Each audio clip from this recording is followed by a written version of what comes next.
Bonjour et bienvenue à tous. Puis avant tout, un grand merci d'avoir fait une croix sur votre grasse matinée du samedi matin pour participer à ce forum de la Villette consacré donc aux promesses, mais aussi aux risques associés à ce phénomène du big data, qui, je le rappelle, pour faire très simple, et je parle sous le contrôle des experts, consiste à exploiter, à essayer d'exploiter le déluge de données numériques qui envahit nos sociétés modernes, et ce, à différentes fins, des fins commerciales, bien sûr, mais aussi scientifiques, médicales, sécuritaires aussi, on le verra. Bref, les applications semblent illimitées. Juste quelques chiffres d'ailleurs pour vous montrer un petit peu ce déluge de données numériques. Durant la courte minute que durera mon introduction, sachez que plus de 200 millions de mails auront été envoyés à travers le monde. Plus de 2 millions de requêtes auront été effectuées sur Google et pas moins de 100 000 nouveaux messages auront été postés sur Twitter. Voilà donc pour un peu planter le décor très rapidement de cette journée au riche programme, vous allez le voir, avec ce matin déjà, ici dans l'auditorium, 2 tables rondes successifs. La première, elle démarrera à 10h, donc dans un instant. Elle s'intéressera à la manière dont cette avalanche de données numériques est déjà utilisée comme matière première, vraiment, pour un tas d'études et d'applications, aussi diverses que variées, et certaines sont très étonnantes, vous le verrez. À 10h50, la seconde table ronde, elle se penchera sur la manière dont ce big data permet de nous cibler, vous, moi, les consommateurs, les citoyens, en fonction de nos goûts, nos habitudes, nos comportements, voire même de nos opinions. Et puis ensuite, de 11h30 à 13h, on vous proposera 3 ateliers en parallèle qui vont être organisés par des étudiants de Centrale Paris et d'AgroParisTech. Le premier a donc été intitulé « Faut-il tout révéler sur sa santé ?» Il se tiendra au niveau -1 dans une salle nommée classe numérique, on vous indiquera tout ça. Le second traitera de nos traces numériques sous surveillance. Il aura lieu dans l'auditorium. Et puis enfin, le troisième, Big Data, le nouvel Eldorado, traitera des aspects plus économiques du Big Data. Et il aura également lieu au niveau -1 dans une salle nommée Agora, dans un lieu qui s'appelle le Carrefour numérique, ici à la Cité des Sciences. L'après-midi, elle démarrera avec la restitution, la synthèse de ces ateliers à 14h30. Et puis ensuite, on enchaînera avec les 2 tables rondes de l'après-midi. On se demandera d'abord, on imaginera vers quel nouveau monde pourrait nous conduire ce big data à 15h. Et puis ensuite, on s'interrogera sur l'équilibre à trouver entre le partage de nos données personnelles, comme on le fait sur les réseaux sociaux par exemple, et le maintien d'une certaine intimité. Donc ça sera à 16h. Voilà, donc la journée se terminera à 17h. Vous savez donc tout sur le programme. Sans plus tarder, je vais donc passer la parole à Françoise Roure, qui est présidente de la section sécurité et risques du Conseil général de l'économie, de l'industrie, de l'énergie et des technologies, pour l'ouverture officielle de notre forum sur le Big Data. C'est à vous. Alors, on n'a pas de micro, il nous faut un micro-main, on va vous donner ça. Il faut tout faire ici.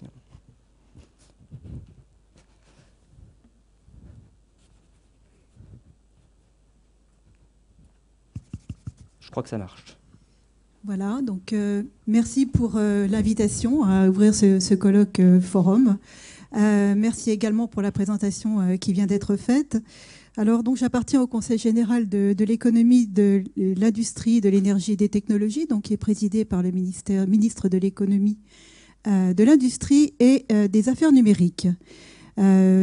Il m'a été demandé d'intervenir dans un temps particulier, puisqu'il s'agit d'un temps entre 2 élections. Le fonctionnaire est toujours assujetti à ses devoirs de réserve.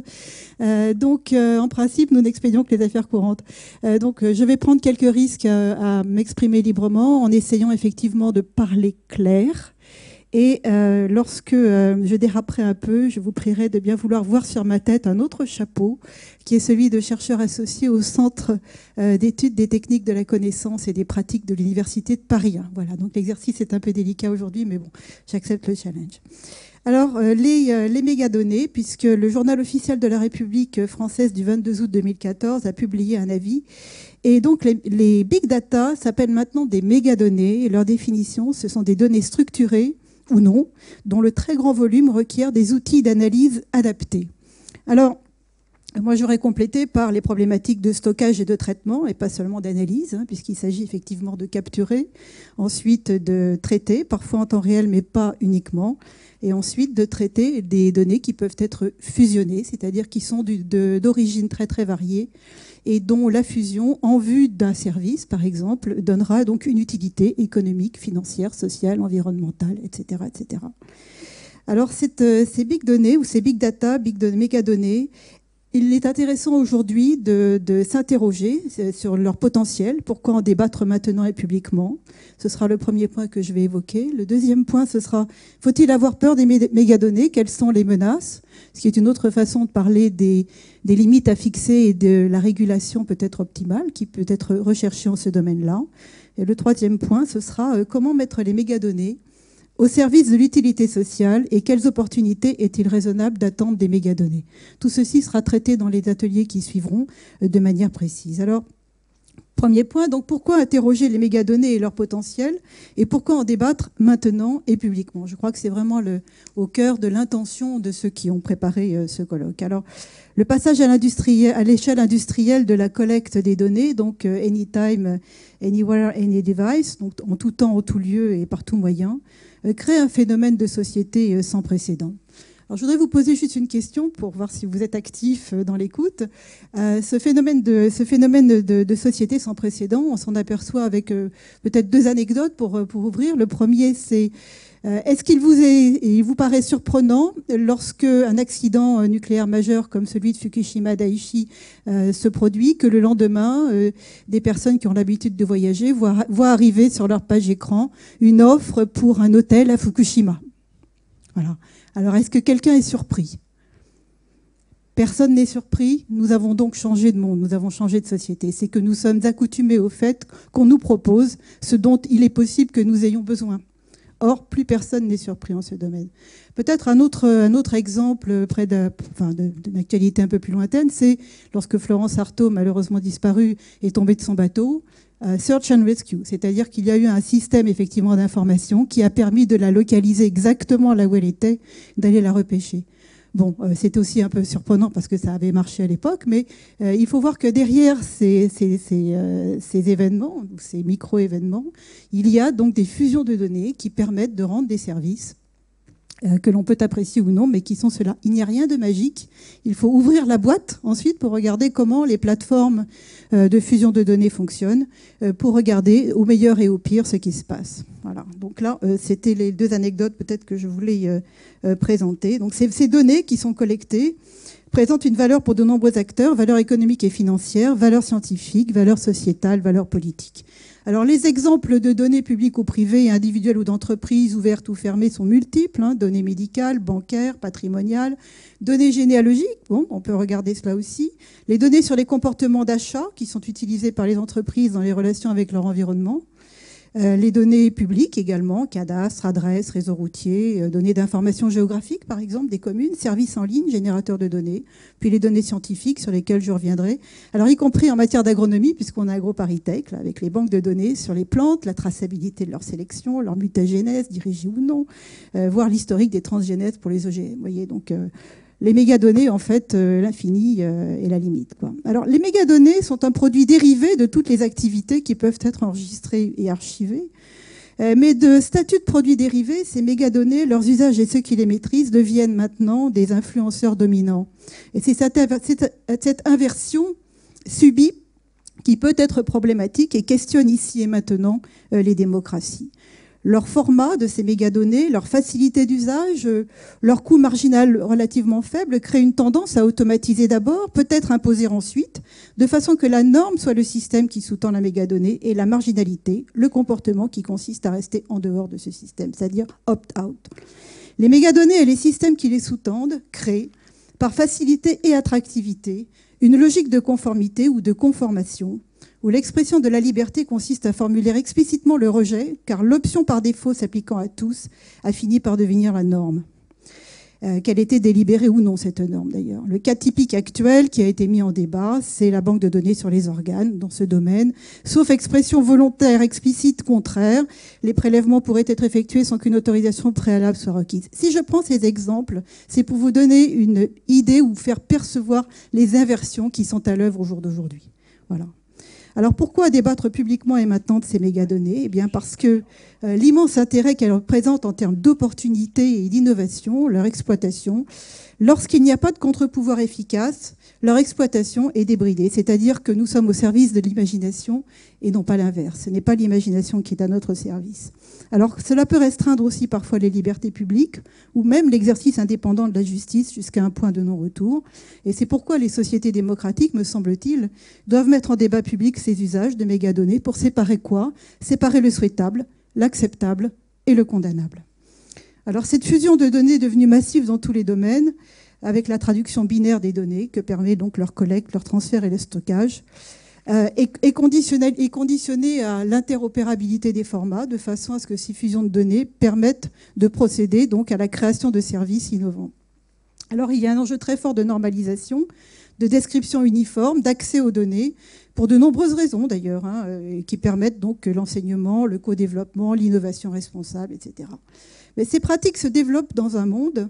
Elles peuvent être amicales pour la mise à disposition de mégadonnées pour leur usage public, comme elles peuvent être offensives. Alors, au titre des pratiques amicales des mégadonnées, je voudrais donner l'exemple de l'Institut de recherche philippin sur les variétés de riz, qui supporte une submersion subie, avec les inondations liées au changement climatique, par exemple. Et dans le cadre de cet institut philippin, aucun paiement n'est exigé. Les premiers utilisateurs sont les agriculteurs de Bangladesh. Il n'y a aucune fatalité à l'appropriation privée des mégadonnées. C'est ce que je voulais dire par cet exemple. Alors, les propriétaires des opérateurs des moteurs de recherche, ceux qui acquièrent des mégadonnées en contrepartie de la gratuité du service, ce sont des acteurs qui ont acquis des positions dominantes de marché en matière de mégadonnées et surtout de systèmes logiciels qui les sous-tendent. Je ne vais pas entrer ici dans le débat sur la neutralité du net et les responsabilités des fournisseurs d'accès. Ce n'est pas mon sujet ce matin. Mais par contre, les contre-pouvoirs face à ces opérateurs sont assez faibles. Ils peuvent être portés par la justice lorsqu'une plainte est déposée, mais ces plaintes sont rarement déposées du fait de l'asymétrie colossale des acteurs. Un individu ou une PME ne peut pas faire de procès à un acteur pesant des centaines de milliards en bourse. Alors l'attractivité du modèle freemium, gratuité des services hors fourniture de l'accès à l'Internet, elle semble parfaite, cette attractivité, et donc les nouvelles générations s'y engouffrent naturellement. Mais ce modèle est basé sur un contrat implicite, un peu synalagmatique, qui peut ouvrir la voie à des abus. Par exemple, lorsque les exigences d'accès aux données personnelles par les gestionnaires d'applications sur Internet excèdent manifestement les besoins d'acquisition de données qui seront nécessaires au service rendu. Je vais juste donner l'exemple du flashcode. Pour télécharger un flashcode, je vous invite donc à le faire si vous ne l'avez pas encore fait, parce que ne serait-ce que pour, par exemple, entrer avec un billet à la Cité des Sciences à la Villette, vous pouvez acheter avec donc votre flashcode. Eh bien, la contrepartie du téléchargement gratuit du flashcode, qu'est-ce que c'est ? Moi, j'ai fait l'expérience. Eh bien, c'est qu'il faut donner l'autorisation en tout temps de la remontée de toutes les photos qui sont sur la galerie de photos de votre smartphone. Est-ce que c'est proportionné ? Est-ce que c'est utile ? Une fois que vous avez donné cette autorisation, parce que excédé, vous voulez véritablement lire derrière le flashcode, ça pose quand même pas mal de... Alors moi, je rêve d'un assistant logiciel personnalisé qui entrerait en dialogue avec les machines sur la base des instructions que je lui aurais données, avec une bonne fois pour toutes ce qui concerne les limites à ne pas dépasser pour l'accès à mes données personnelles sensibles, du moins tant qu'elles ne sont pas anonymisées. Alors voilà, si vous avez un entrepreneur dans la salle, allez-y, moi j'achète. Dans le même temps, les outils du gardien du temple en matière de données personnelles, ils progressent dans le domaine de la cybersécurité, même si ce n'est pas parfait, puisque nous savons que des milliers de données d'administrés ou de clients continuent d'être volées. La cybersécurité devient, à contrario, un facteur d'attractivité, de compétitivité. La City à Londres, au jour d'aujourd'hui, dit « venez chez nous ». C'est là que les transactions financières, par exemple, sont les mieux sécurisées. Voilà. Alors, les pouvoirs publics commencent à communiquer aussi sur les fondamentaux en matière de mégadonnées à caractère personnel, ainsi que sur les pratiques inacceptables. La déclaration commune des autorités européennes de protection des données, et donc le 25 novembre dernier à l'UNESCO, a fait état du caractère massif et routinier des accès aux infrastructures de données par les autorités publiques, mais aussi les services de renseignement, Et cet accès donc établit, je cite, la surveillance secrète, massive et indiscriminée des personnes en Europe, que ce soit par des acteurs publics ou privés, qu'ils agissent au sein des États membres de l'Union ou d'ailleurs, et ceci n'est pas conforme, je cite toujours, aux traités et aux législations européennes. Cette déclaration a qualifié cette surveillance d'inacceptable sur le plan éthique, et je continue de citer, elle a affirmé dans son premier point que la protection des données à caractère personnel est un droit fondamental. C'est dit. Encore faut-il s'en donner les moyens. Alors, quelles sont les menaces? Faut-il avoir peur? Autre façon de poser la question de la régulation relative aux mégadonnées. La peur n'éloigne pas le danger, comme vous le savez. L'exposition involontaire des données personnelles sensibles à la cybercapture peut être considérée comme une servitude contre laquelle il convient de s'appuyer sur l'état de droit. En ce domaine-là, je vous renvoie à l'article 111.1 du Code de la sécurité intérieure qui donne à l'État le devoir de protéger les personnes et les biens. L'exposition volontaire à la capture de données personnelles sensibles, mais sans contrepartie, est une forme d'exploitation. Elle peut comporter aussi des bénéfices, mais c'est une forme. S'il y a des contreparties, à ce moment-là, ça va. S'il n'y a pas de contrepartie, c'est une forme d'exploitation. Et enfin, l'exposition obligatoire n'est acceptable que dans le cas d'intérêts vitaux. Et dans ce cas, il existe évidemment une contrepartie qui est la sécurité et la meilleure résilience. Donc, il existe un risque éthique, légal, sociétal manifeste de certains usages des mégadonnées et de leurs technologies et services associés. Alors, je vais faire très vite. L'ingénierie sociétale, par manipulation de l'opinion. L'ingénierie du vivant, les plantes, les animaux, peut-être demain, nous autres les hommes. Par la biologie de synthèse notamment, qui demande d'énormes traitements de données par ce qu'on appelle les bioinformatiques. Ou plus simplement, l'accès à distance par des hackers aux mégadonnées qui attirent aussi les voleurs en quête de bénéfices rapides, élevés et peu risqués pour eux, les poursuites étant, lorsqu'elles existent, lentes et malaisées. La cybercriminalité et les atteintes à la vie privée ne sont pas l'exclusivité des acteurs privés, malheureusement. Je vous renvoie au communiqué de presse de la société Gemalto, qui donc a révélé son impuissance face effectivement au vol d'un certain nombre de ces données permettant de garantir la sécurité des communications électroniques, source, s'il en est aussi, de mégadonnées. Dans le même temps, d'autres organismes travaillent, je pense en particulier à la CNIL, qui a travaillé avec l'INRIA sur un projet Mobilitix pour comprendre les risques d'atteinte à la vie privée par la capture des éléments techniques liés aux smartphones et leurs applications. Donc les gens travaillent. Alors sur la société Gemalto, à ma connaissance, personne n'a porté plainte, n'a saisi le procureur. Par contre, j'observe que quelques jours après, le 10 mars 2015 exactement, c'est Wikimedia Foundations qui a effectivement porté plainte contre la National Security Agency, la NSA, pour détournement illégal de données et le fait que cette agence ait excédé les pouvoirs qui lui étaient impartis par son cadre réglementaire. Donc vous voyez, en matière de pillage de données privées, il y a effectivement la possibilité d'avoir un état de droit qui fonctionne, mais quels sont les acteurs qui y pensent et qui effectivement saisissent la justice? Point d'interrogation. Alors, en ce qui concerne maintenant les piratages de données médicales, vous savez qu'il y a des exemples qui ont été révélés. Donc, l'histoire de 15 000 Français, donc des données médicales de 15 000 Français dans l'affaire du cyber-racket sur un laboratoire d'analyse de sang, ou encore des brèches de sécurité chez les banques. Plus ambigu du point de vue de la protection des données personnelles sensibles, ce sont les services cachés de l'Internet sur les noms de domaine .oignon, avec l'Internet décentralisé Tor, The Onion Router, pour lesquels il peut y avoir des activités qui sont effectivement sensibles et anonymisées, mais dans le même temps des activités illégales qui doivent être réprimées, ce que fait Europol notamment. Je voudrais terminer en demandant comment finalement mettre les données au service de l'utilité sociale et les mégadonnées au service de l'utilité sociale et quelles opportunités, après les risques, est-il raisonnable d'attendre des mégadonnées. Excusez-moi. Donc, comme vous le savez, maintenant, ces mégadonnées sont formées de l'agrégation de données par grande quantité, des technologies de l'information et des modèles analytiques qui les sous-tendent. Et couplées à l'intelligence artificielle, ces mégadonnées ouvrent la voie à des modèles prédictifs. Modèles prédictifs pour le meilleur, c'est le cas de la médecine personnalisée à partir du séquençage du génome, par exemple, et les données historicisées. Mais ça peut être aussi pour le pire, avec Matrix, le film culte, et ses cogs archétypaux. Et donc, en ce domaine-là, la prédiction peut être un avantage, ça peut être aussi quelque chose d'extrêmement dangereux. Et c'est pour cela qu'il convient d'en délibérer. Alors, les opportunités qu'il est raisonnable d'atteindre en matière de mégadonnées, lorsqu'elles sont combinées avec les données ouvertes en particulier, donc Pour les données ouvertes qui peuvent être un facteur d'innovation et permettre la création de valeur, d'activité et d'emploi. Donc ça, c'est le côté brillant de la force. Donc je voulais vous parler, mais je n'aurai pas le temps, de l'open science, avec les données qui sont structurées donc de telle façon qu'elles puissent être accessibles par tous pour l'enseignement, la recherche et l'innovation responsable. Il y a les MOOC et aussi les SPOOC, donc Short Personalized Open Online Courses. J'observe qu'en particulier, donc, il existe un site donc, de AgroParisTech sur ce sujet-là, ou encore un MOOC proposé par l'Institut MinParisTech relatif aux fondamentaux pour les big data. Donc là, la session est close, mais je vous invite à vous inscrire pour l'année prochaine. Voilà, l'open gouvernement, qui est effectivement un concept opérant au plan national et local. Le site data.gouv.fr qui permet notamment des bases adresses nationales ouvertes, Banno, Coopération Hygiène, La Poste, etc., etc. Tout de même, les modèles prédictifs, je fais état ici en particulier des offres de type Data Publica, les ventes de business à business, qui vous promettent de dire « nous connaissons vos clients, nous savons qui sont vos clients ». Alors sur les modèles prédictifs, on peut aussi dire « nous savons qui sont vos prochains partenaires, nous savons qui sont vos prochains électeurs, etc. etc. » Donc le meilleur et le pire. Sur les opportunités, enfin, je voudrais, du côté plus défensif cette fois-ci, les marchés de la cyberassurance, c'est-à-dire qu'il peut être établi des protections donc en dommages contre le pillage des données personnelles.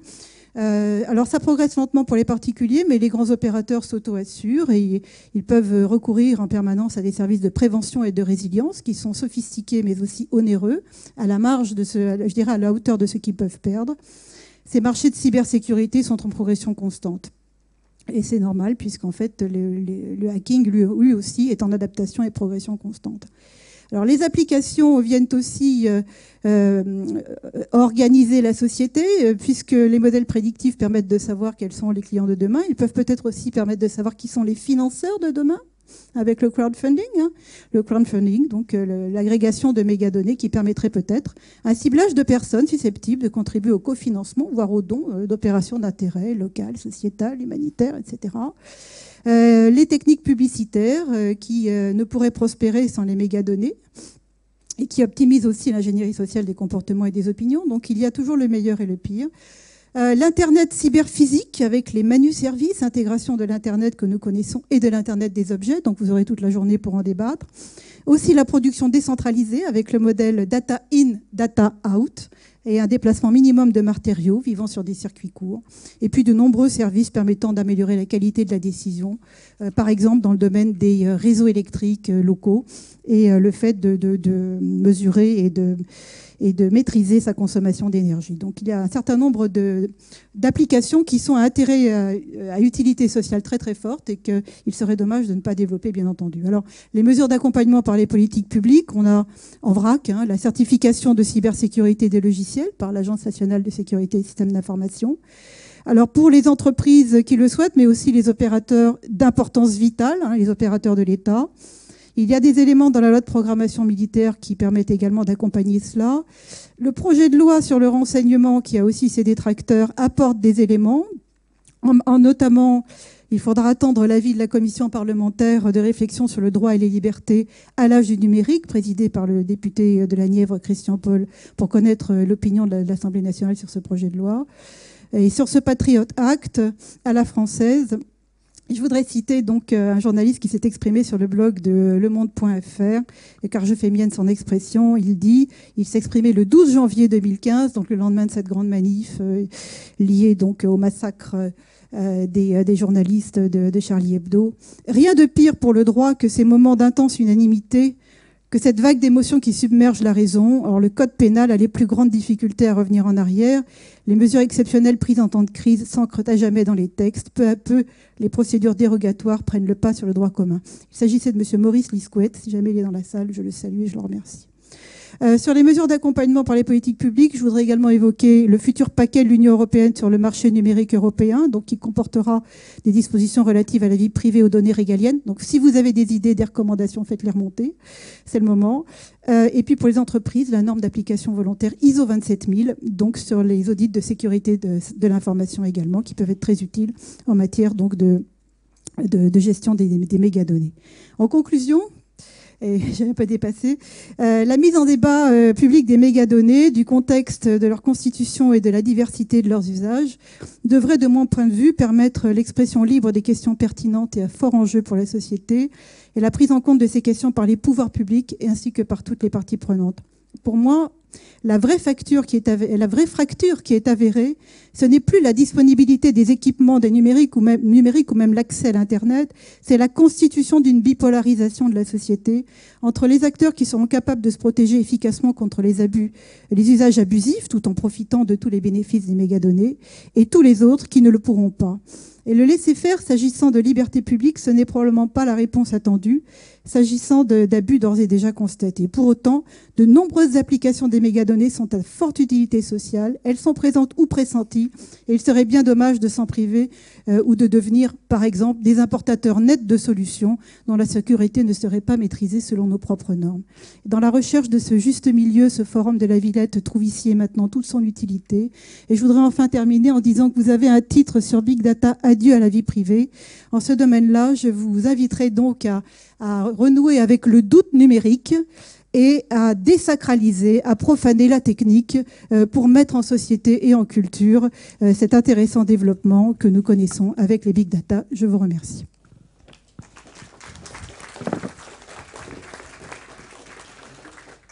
Merci beaucoup Françoise Roure. Voilà, notre forum spécial Big Data est donc officiellement ouvert. Je vous propose donc de passer tout de suite à notre première table ronde. Pour cela, j'appelle à nous rejoindre Christophe Burgot, qui est architecte Big Data chez IBM France. Antoine Cornouejels, spécialiste des méthodes d'apprentissage automatique et de data mining, et également responsable d'une formation spécialisée sur le big data à AgroParisTech. Et puis enfin, Zena Zakour, directrice de la technologie cybersécurité dans la société Atos. Alors effectivement, notre première table ronde, nous l'avons intitulée Nos données, une matière première, et je veux d'abord faire réagir Antoine Cornouejels là-dessus. Est-ce que vous pouvez tout simplement nous expliquer en quoi ces données numériques... Alors il faut appuyer sur le bouton, celui qui est tout en dessous, le rouge. Voilà, vous tapotez un petit coup. Ah bah je crois que c'est bon. Donc effectivement, toutes ces données numériques qu'on livre comme ça et qu'on produit, en quoi elles peuvent vraiment constituer une matière première au sens propre et en quoi est-ce vraiment nouveau?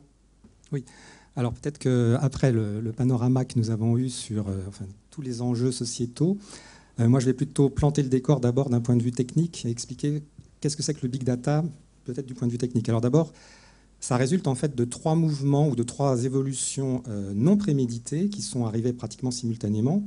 La première, c'est la numérisation des données. Donc à partir de 1900, des années 80, disons, on a commencé à numériser massivement nos données parce qu'on intervenait de plus en plus dans nos travaux par l'intermédiaire par exemple, d'ordinateurs personnels ou de terminaux.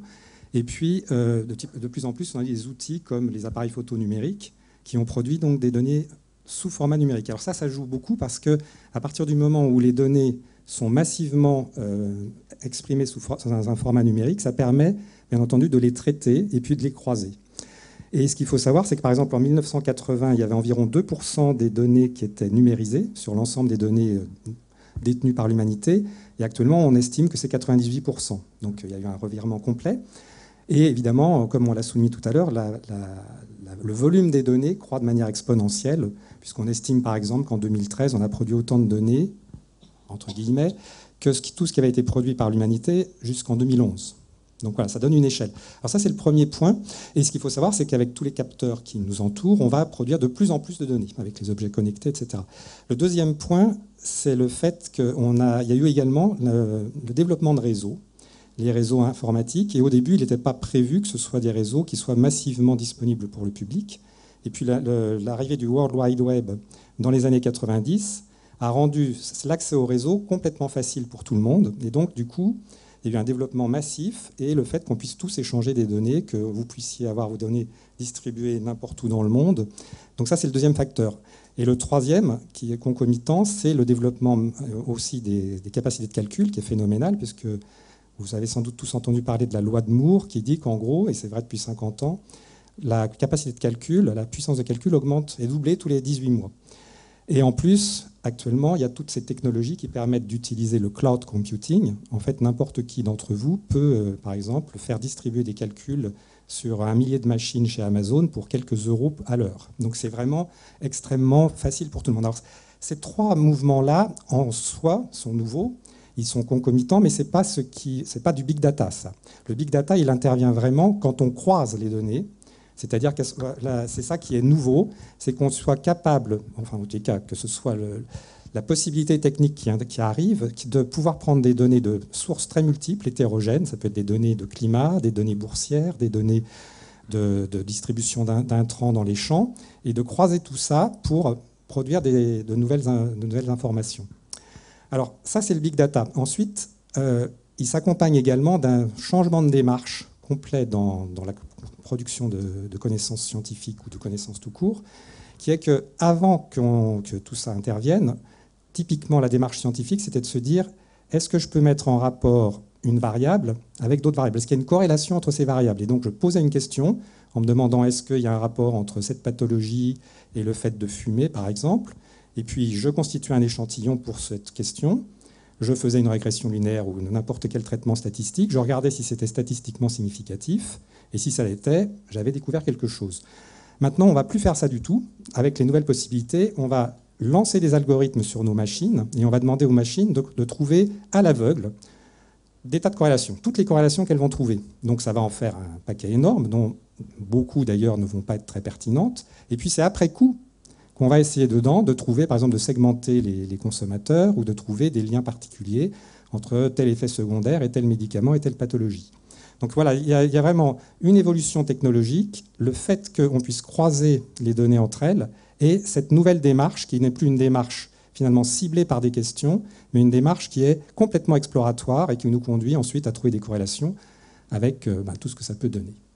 Alors la question aussi, et vous avez commencé à l'aborder, c'est voilà, pour les citoyens qui sont là, donner des exemples d'applications quand même très concrètes ou de grands champs d'applications, je ne sais pas, pour fonctionnement de la société, pour la science, etc. Voilà, est-ce que vous pouvez nous dire concrètement, nous donner des exemples très parlants? Oui, alors je vais peut-être d'abord donner 4 grands domaines dans lesquels je pense que ça a un impact, et puis après on peut venir sur des choses plus concrètes. Bon, je pense que le premier domaine, il ne faut quand même pas le négliger, c'est la compréhension du monde, c'est le domaine scientifique. C'est-à-dire que le big data, effectivement, a un impact énorme sur les sciences, par exemple la métagénomique, la médecine, bien sûr, la climatologie. Ce sont des disciplines qui ont énormément profité du big data et dont on ne pourrait pas les avoir comme elles sont actuellement si on n'avait pas ces possibilités-là. Il y a des disciplines qui sont complètement révolutionnées par le big data. C'est par exemple la sociologie, dans laquelle maintenant, en fait, elle devient quantitative. C'est-à-dire qu'on peut analyser, par exemple, les réseaux sociaux et donc trouver des tas de choses quantitatives qu'on ne pouvait pas faire avant. Et donc, la sociologie est complètement bouleversée par ça. Alors ça, c'est le côté compréhension du monde. Alors ce qu'il faut voir, c'est que c'est quand même limité à trouver des corrélations. Toute la science n'est pas trouver des corrélations. Le deuxième aspect, c'est l'optimisation de nos sociétés. Donc on parle de plus en plus de villes intelligentes, mais on peut par exemple imaginer de réguler les transports en tenant compte du climat, des embouteillages, d'un événement sportif quelque part. Il y a par exemple le transport et la distribution de l'électricité va être révolutionné par tous les petits appareils qu'on va avoir, hein, nos compteurs intelligents Linky, parce que ça va nous permettre d'essayer de lisser les consommations, de dire attention, il y a un nuage qui arrive sur tel endroit, donc il va y avoir une augmentation de consommation, et donc on va, par exemple, demander aux gens de diminuer la consommation par exemple, de leur machine à laver. Enfin, il y a donc, là encore, le croisement de plusieurs informations qui vont nous permettre d'optimiser le fonctionnement des sociétés. Alors ensuite, le troisième point, c'est le ciblage. Évidemment, c'est ce dont on a parlé, c'est-à-dire le ciblage, par exemple, des consommateurs, ou le ciblage également en médecine, c'est-à-dire qu'on va pouvoir faire des traitements très personnalisés, c'est-à-dire que comme on va connaître énormément d'aspects de votre vie, on va être capable de dire, puisqu'on connaît tout ça et qu'on a fait des études statistiques sur toute la société par ailleurs, eh bien, on peut penser que vous, par exemple, vous allez préférer tel film ou tel livre, ou que étant donné les connaissances qu'on a sur votre génome, les allergies de vos ancêtres, etc., eh bien, c'est probablement tel traitement qui serait le meilleur pour vous. Donc, vous voyez, on va à nouveau croiser des données qui viennent de multiples endroits. Et puis, le quatrième point qui a été évoqué, c'est certainement tout ce qui est open data. Donc, toutes les données qui sont disponibles maintenant, a priori, dans le domaine public, les institutions légales. Et donc, à partir de là, on peut imaginer que ça favorise le développement de démocratie participative directe, qui est un vieux rêve, alors avec tous les risques éventuels que ça pose. Mais en tous les cas, on va pouvoir, par exemple, on peut imaginer que dans une commune, il y a un projet de construction d'une crèche, que les gens puissent aller voir les données de cette commune et dire, étant donné, et donc on peut imaginer que la mairie dise, voilà où je voudrais mettre la crèche, et que les gens disent, en regardant les données, oui, mais si vous regardez, par exemple, la courbe des âges des populations dans les quartiers, ben finalement, et étant donné leur activité, c'est finalement à cet endroit qu'il faudrait le mettre. Donc on peut avoir une vraie participation de la société civile aux décisions. Alors, très concrètement, je ne sais pas si on m'entend, là j'ai l'impression qu'il n'y a plus de retour. Vous m'entendez? Oui. Très concrètement aussi, ce qui est intéressant pour les citoyens que nous sommes tous, c'est est-ce que vous pouvez nous dire un peu l'éventail des données qui sont potentiellement exploitables par le big data? Parce qu'on ne se rend pas bien compte que ça peut être aussi nos comportements, pas uniquement des données assez factuelles de noms, d'adresses, etc. Est-ce que vous pouvez un peu nous lister l'éventail? Oui, alors, on a parlé, je pense qu'un des points d'ailleurs que je n'ai pas souligné tout à l'heure quand je parlais du croisement des données, c'est qu'une nouveauté aussi, c'est qu'avant, les bases de données, c'était des données qui étaient structurées, par exemple, avec des champs. Vous aviez la profession, l'âge, le nombre de descendants, etc. Et puis maintenant, la grande masse de nos données, ce sont des documents, des textes, des vidéos, et des clics ou sur un réseau. Donc c'est des données qui ne sont pas structurées, donc ça veut dire que ça pose des problèmes d'ailleurs, de gros problèmes algorithmiques pour les traiter. Et donc en tous les cas, les données qui peuvent être traitées finalement sont maintenant toutes les données, puisque pratiquement tout ce qu'on produit est numérisé. Alors ça va effectivement de ce qu'on déclare nous-mêmes volontairement, par exemple toutes les données administratives. Il y a aussi tout ce qu'on met volontairement sur les réseaux sociaux, sur nos blogs, sans savoir très souvent effectivement ce que ça implique en réalité comme possession des données. Et puis après, il y a tout ce qui est donné que nous fournissons de manière non volontaire et souvent inconsciente, tout simplement parce qu'on clique sur des sites, parce qu'il y a des caméras, là, il y en a une là-bas qui nous filme, et donc s'il se passe un événement dans cette salle, tout le monde pourra le voir sur une chaîne de télévision ce soir. Donc on est continuellement sous le regard d'un tas d'appareils, et puis on va avoir des montres connectées. Donc tout ça, ce sont des données qui vont mesurer nos actes, nos comportements et toutes les requêtes qu'on fait sur nos moteurs de recherche vont aussi mesurer nos envies, par exemple. Donc ça fait beaucoup. Je voulais juste que vous reveniez quand on a préparé cette conférence, vous me parliez d'un exemple très concret où on surfe sur un site d'hôtel de vacances. Enfin, voilà, est-ce que vous pouvez nous parler de cet exemple-là? Je pense que c'est un exemple tout à fait intéressant parce qu'il illustre bien ce à quoi on a affaire.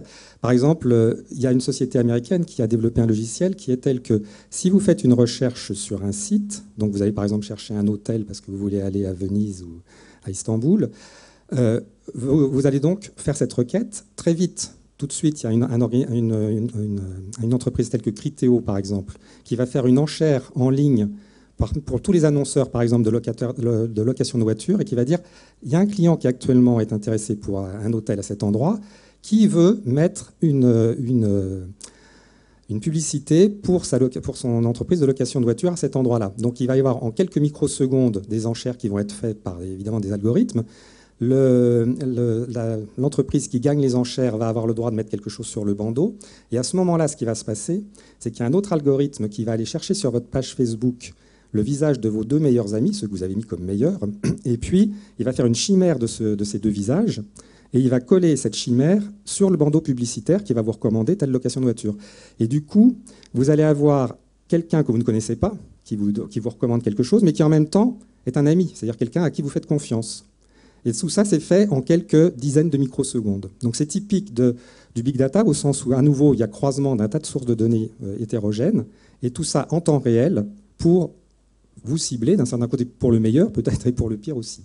Voilà. Je pense que ça suscitera pas mal de questions quand même, cet exemple particulier. Alors, Christophe Burgot, je me tourne maintenant vers vous, parce que aussi en termes d'application, d'exemples très concrets, j'ai vu qu'IBM avait travaillé sur un projet Big Data pour les bébés prématurés. Voilà, est-ce que vous pouvez nous expliquer un petit peu ce projet quel était l'objectif? Oui, c'est un projet qui est né en fait de la volonté au départ d'une directrice d'hôpital au Canada, qui a malheureusement perdu un enfant prématuré et qui s'apercevait globalement que tous les enfants dans cet hôpital, qui était un service spécifique et spécialisé pour les prématurés, étaient bardés de capteurs, mais que les données qui étaient issues de ces capteurs s'évaporaient. Donc elle a eu la chance finalement de rencontrer, d'aller disons à une conférence. Elle a vu qu'on était capable d'analyser la donnée en temps réel. Et donc on était capable, à partir d'un historique de données, de récupérer et d'analyser ces données issues de ces capteurs, d'établir un certain nombre de modèles de détresse pour les enfants. Parce qu'en fait, un prématuré, c'est un enfant qui ne peut pas s'exprimer de manière naturelle, mais qui s'exprime par des mesures, etc.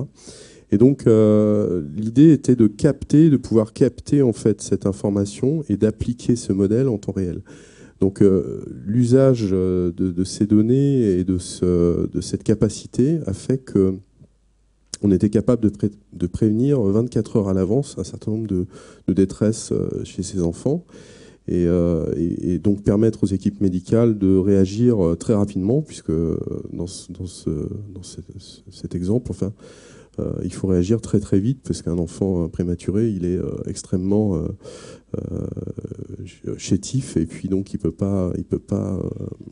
faut le soigner très rapidement. Voilà. Alors, aussi étonnant que ça puisse paraître, j'ai cru comprendre que cet exemple avec de Big Data, projet Big Data, pour un secteur bien particulier, hein, la néonatologie, a inspiré le constructeur automobile Peugeot-Citroën pour un projet alors assez incroyable et qui n'a rien à voir, c'est transformer nos voitures en stations météo roulantes. Ouais, alors, est-ce que vous pouvez... Là, il faut nous expliquer aussi. Alors, je vais vous expliquer. En fait, le logiciel qui a été utilisé par l'hôpital a été mis au point avec IBM. Donc c'est un logiciel qui permet de faire ce qu'on appelle du stream computing, donc de l'analyse de données en flux.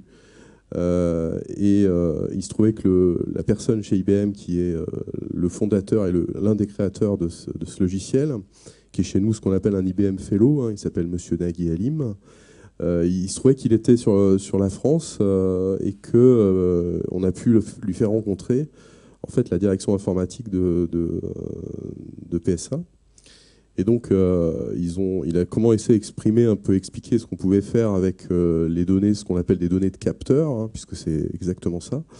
Et puis, donc, un certain nombre de personnes de la direction informatique est allé le voir dans son laboratoire à New York, le laboratoire Watson. Et à l'issue de ça, en fait, il y a eu un projet qui a été lancé et qui a permis, si vous voulez, d'utiliser de la même manière que les données qui étaient issues des capteurs qui s'occupaient des bébés étaient perdues. Il se trouve que dans une voiture moderne, on a aussi beaucoup de capteurs. Il y en a plus de 1500 dans une voiture.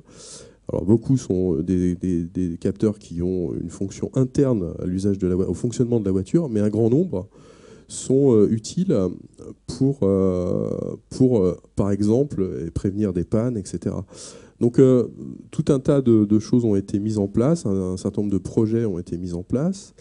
Et quand vous parlez de l'usage pour la prédiction météorologique, en fait, c'est simplement que dans la voiture, on a un certain nombre d'informations qui sont fournies naturellement par la voiture, et qu'il est possible, à partir du moment où on stocke l'information et qu'on a accès à cette information, il est possible de fournir des informations extrêmement précises, on va dire de température, de pression, etc. Et l'intérêt, si vous voulez, c'est que pour la météorologie, ce qui est important, c'est la notion d'échelle. Et souvent, la prédiction à très court terme, elle dépend d'un certain nombre de facteurs qui vont être très locaux. Et donc, si on est capable de diminuer la matrice en termes d'échelle, en termes de distance, d'acquisition de l'information, on va être capable de prévenir et de prédire la météorologie de manière beaucoup plus fine. C'est exactement ce qui se passe, par exemple, lorsque vous regardez le tournoi de Roland-Garros, vous avez des stations de météo qui vont analyser le temps qu'il y a autour de la région parisienne et puis qui vont déterminer si les nuages vont être capables de se déplacer à côté du central, du stade de Roland-Garros. Et donc, c'est cette logique-là. Le fait même d'être capable de stocker d'une information qui s'évapore, le fait même de la stocker va générer un certain nombre de nouvelles activités, de nouveaux services potentiels. Donc, pour un constructeur automobile, ce qui est intéressant, c'est d'être capable de faire de l'amélioration et d'augmenter la fiabilité. Ça, c'est le premier point. Si vous voulez, ces données sont des données qui sont captées pour la robustesse, etc., l'amélioration industrielle du véhicule. Mais il y a aussi des données qui sont captées à partir des déplacements, puisqu'on est capable de récupérer l'information en temps réel. On va être aussi capable de déterminer à partir... Puisqu'une voiture, c'est qu'un avatar de son conducteur en termes de comportement. Donc ça veut dire qu'on va être capable de prédire ou de fournir des services nouveaux au conducteur, en particulier ce qu'on appelle de l'éco-coaching, et être capable de lui donner des informations de conduite. Est-ce que sa conduite est optimale ou est-ce qu'il peut l'améliorer?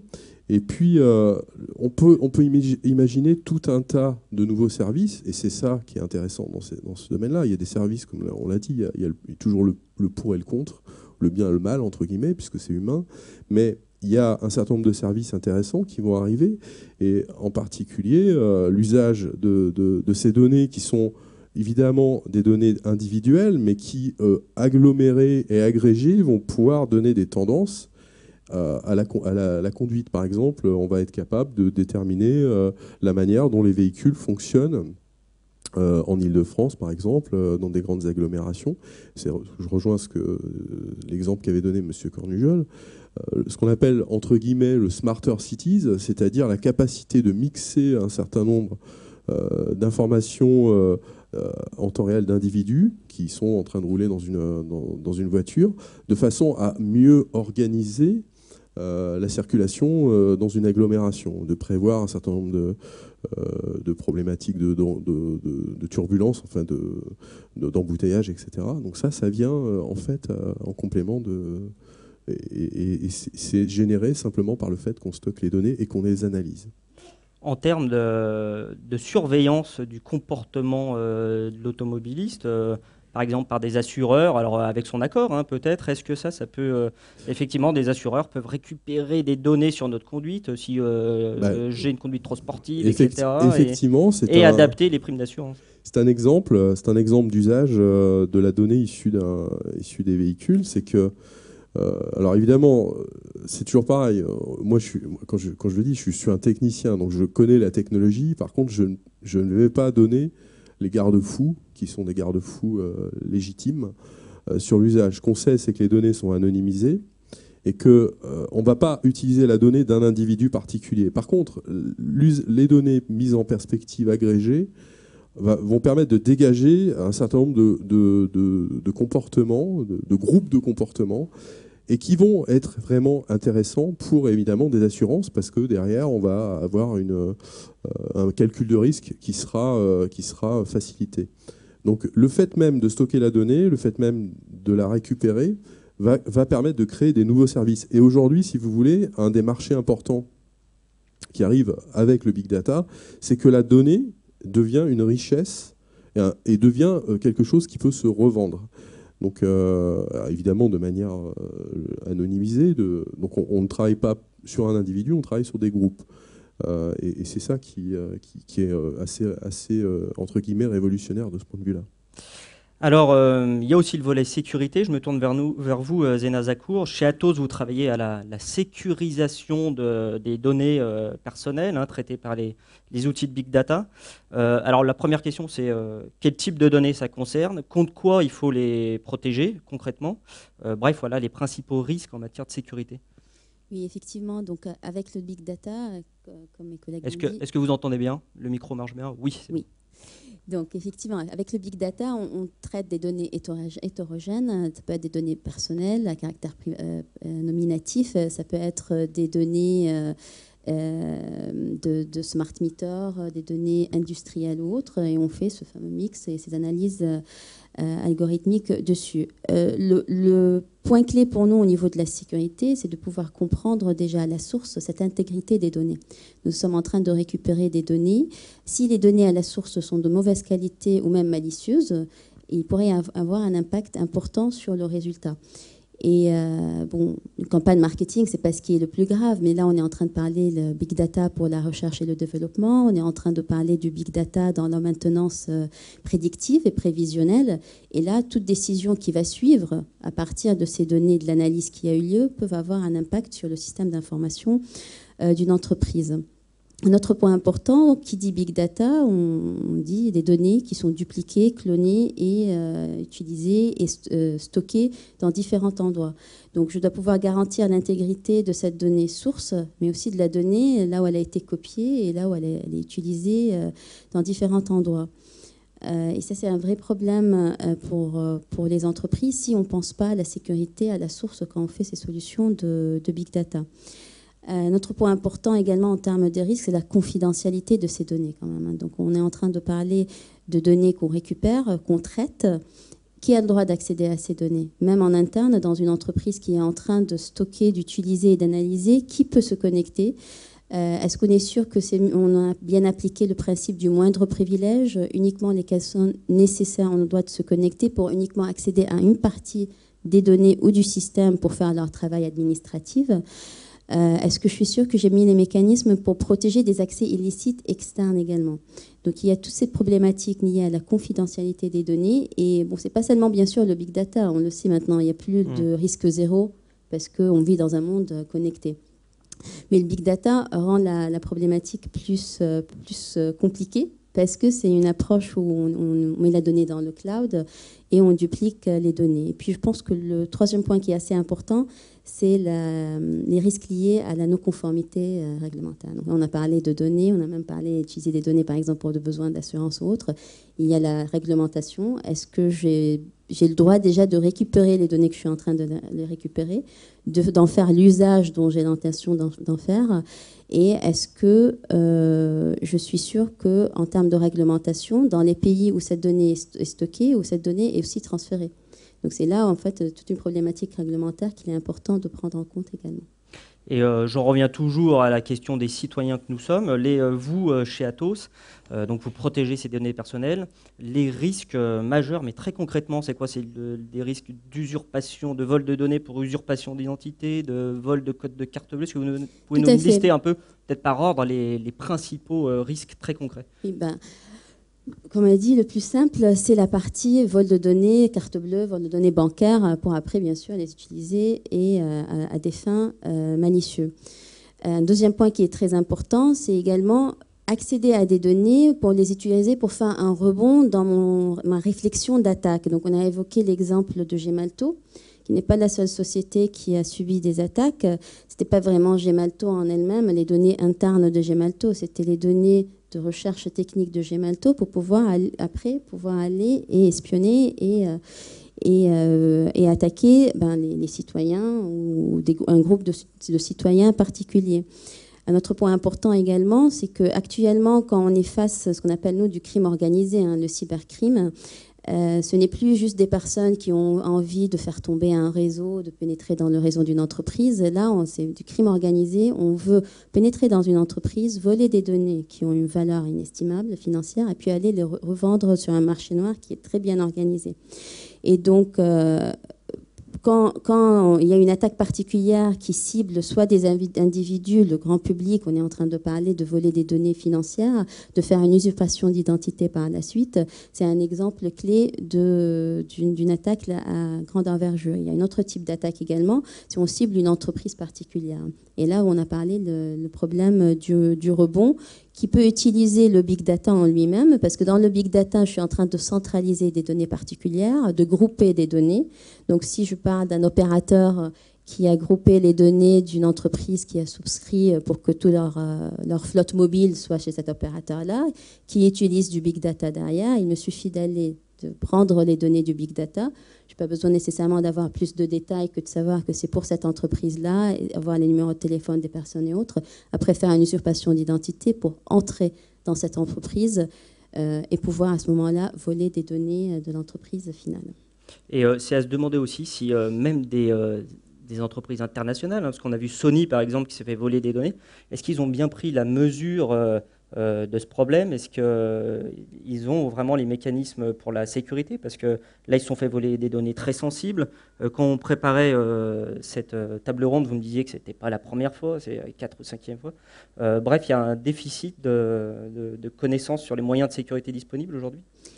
Ça va dépendre de la maturité. Effectivement, Sony est un exemple, on va dire, qui est bien triste, parce que je crois que c'était leur 4e fois qu'ils subissaient une attaque de ce genre, avec de vol de données, et puis préjudice pour leurs clients finaux, autant que préjudice à l'image de la société.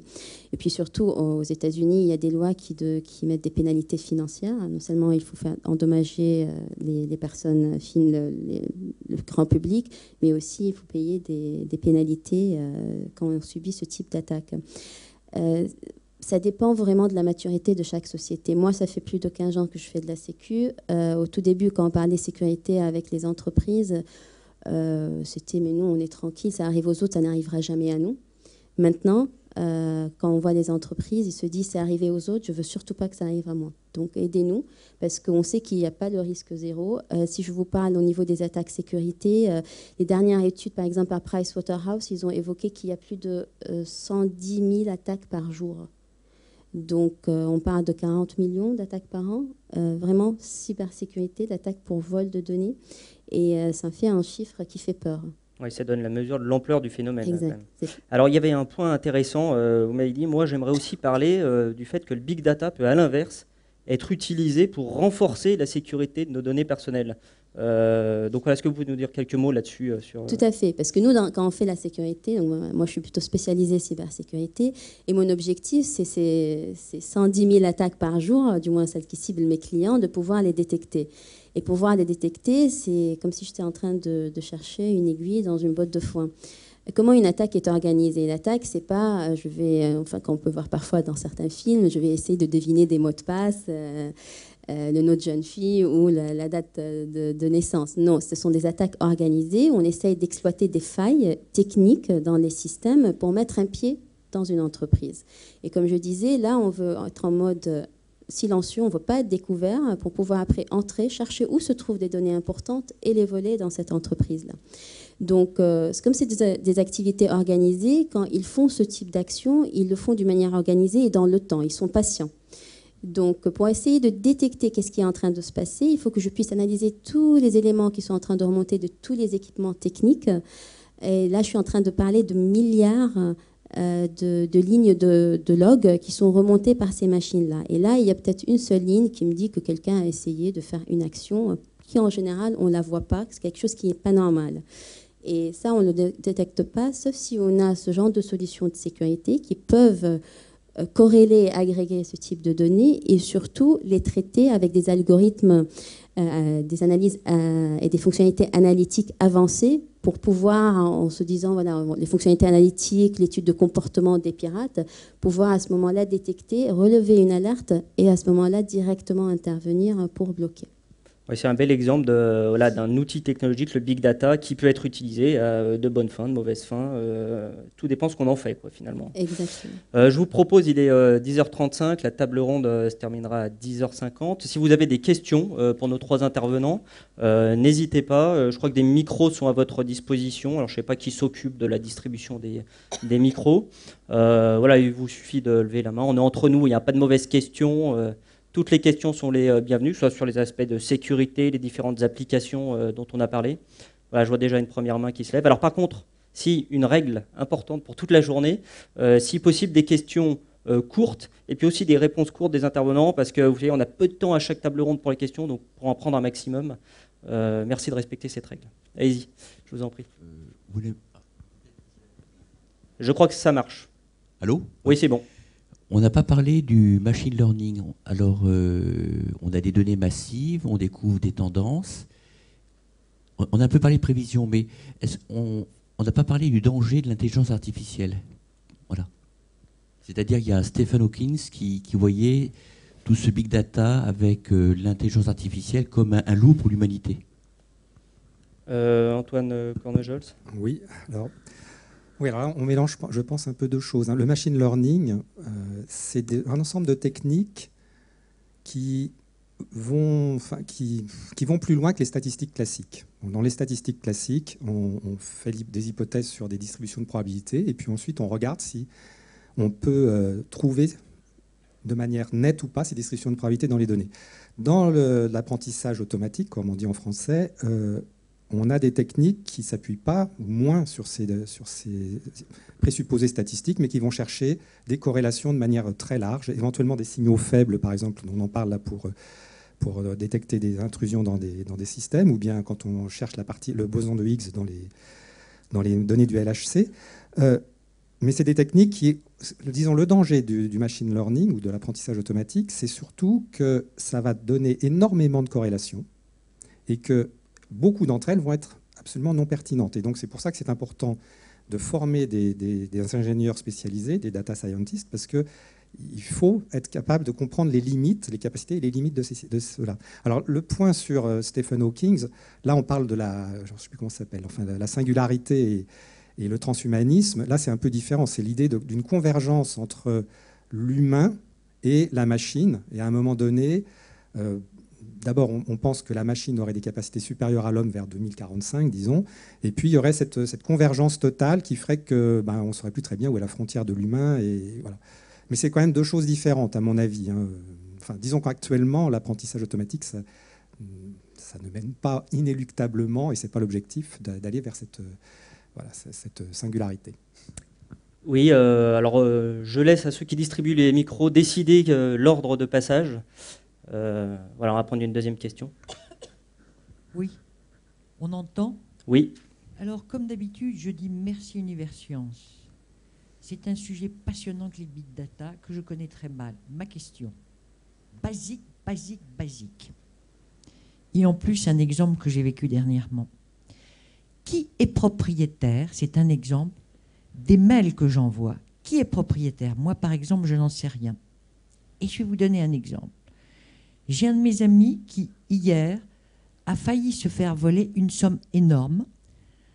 Avant-hier, il avait envoyé un mail à Microsoft en lui disant « Voilà, j'ai un problème informatique. » Le lendemain, Microsoft l'appelle, enfin soi-disant Microsoft. Le type était extrêmement compétent. Lui a demandé finalement ses numéros bancaires pour l'aider. Il a failli se faire voler beaucoup d'argent. Qui est propriétaire de mes mails? Vous voyez, qui a la responsabilité de tout ça? C'est flou, mais j'aimerais bien que vous me guidiez un peu. Merci. C'est une question très précise. Je ne sais pas s'il y a une réponse. Qui est propriétaire des mails aujourd'hui? Est-ce qu'il y a une notion de propriété sur des données comme les mails? Oui. Ah oui, mais il y a d'autres questions qui arrivent.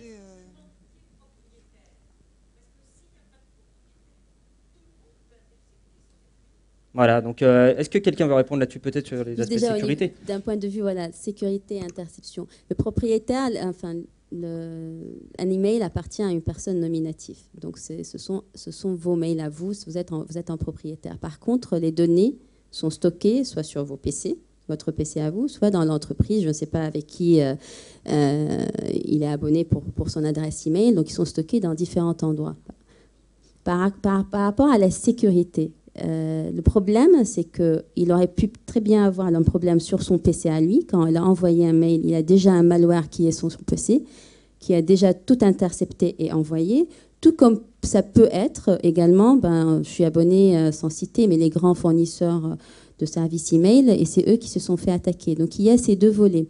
Le problème actuellement, quand c'est grand public, c'est de pouvoir faire une analyse. Qui fait l'analyse? Cette personne-là, elle peut aller porter pointe. Donc quand on porte plainte, il va y avoir une analyse. On va faire ce qu'on appelle des analyses forensiques sur le PC de la personne, de la victime, pour voir si sur son PC il y a des problèmes, il y a des malwares ou des codes malveillants qui ont été installés. Soit, à ce moment-là, si on ne trouve rien, on peut se dire, on peut se retourner pour aller voir cet hébergeur si eux, ils ont bien mis en règle ce qui existe et ce qui peut être fait.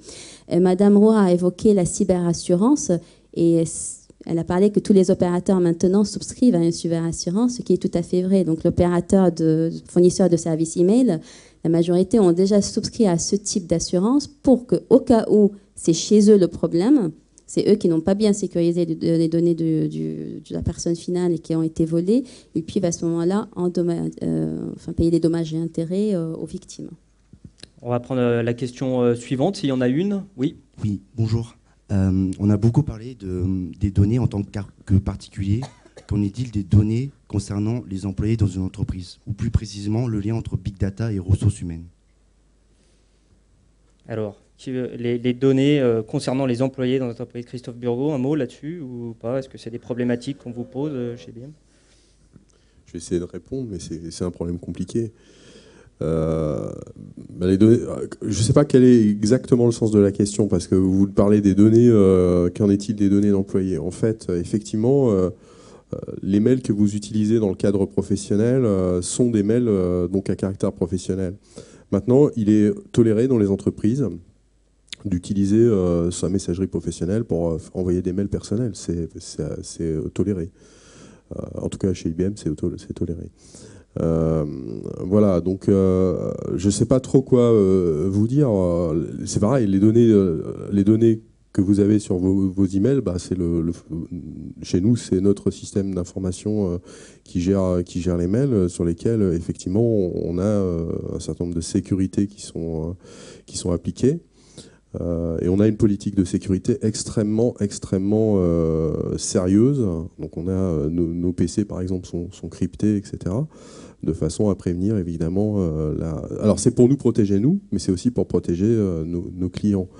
Donc maintenant, de manière transparente, on a un certain nombre de sociétés qui vont, alors je ne dis pas que c'est en tout cas pas la mienne, on a des sociétés qui vont utiliser les mails pour faire de l'analyse, pour regarder si dans les mails il n'y a pas un certain nombre de choses qui contreviennent par exemple à la loi.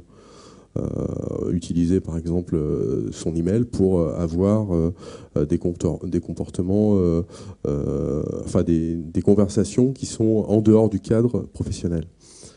En dehors de ça, j'ai pas de connaissance d'usage, on va dire entre guillemets bi-browser des transferts de mails.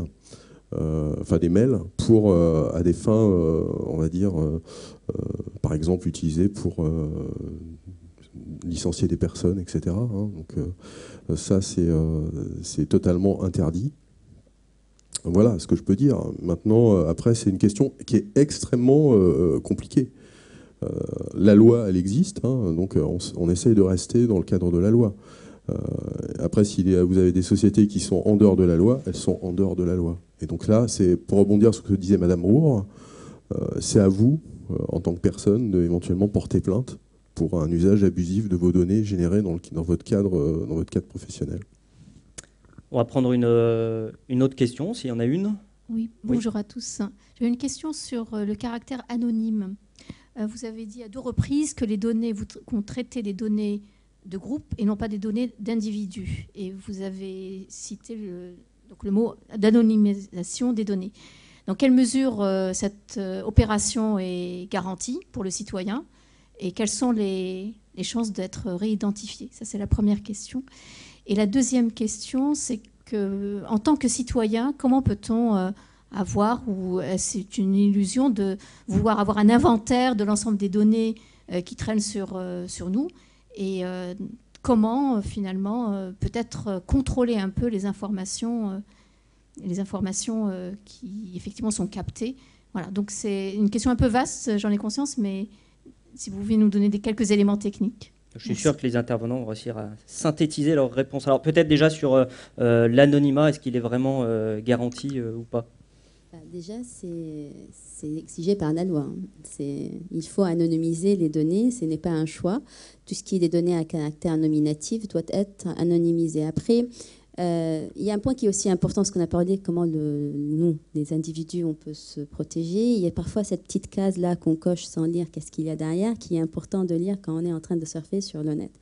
Donc il y a cette petite case où après on dit on consent à ce que vous utilisez nos données, à en faire ce que vous voulez. Après, la loi aussi nous réserve toujours le droit d'avoir accès, à savoir qu'est-ce qu'ils ont sauvegardé, comment ils les utilisent, et à demander à ce que ce soit effacé.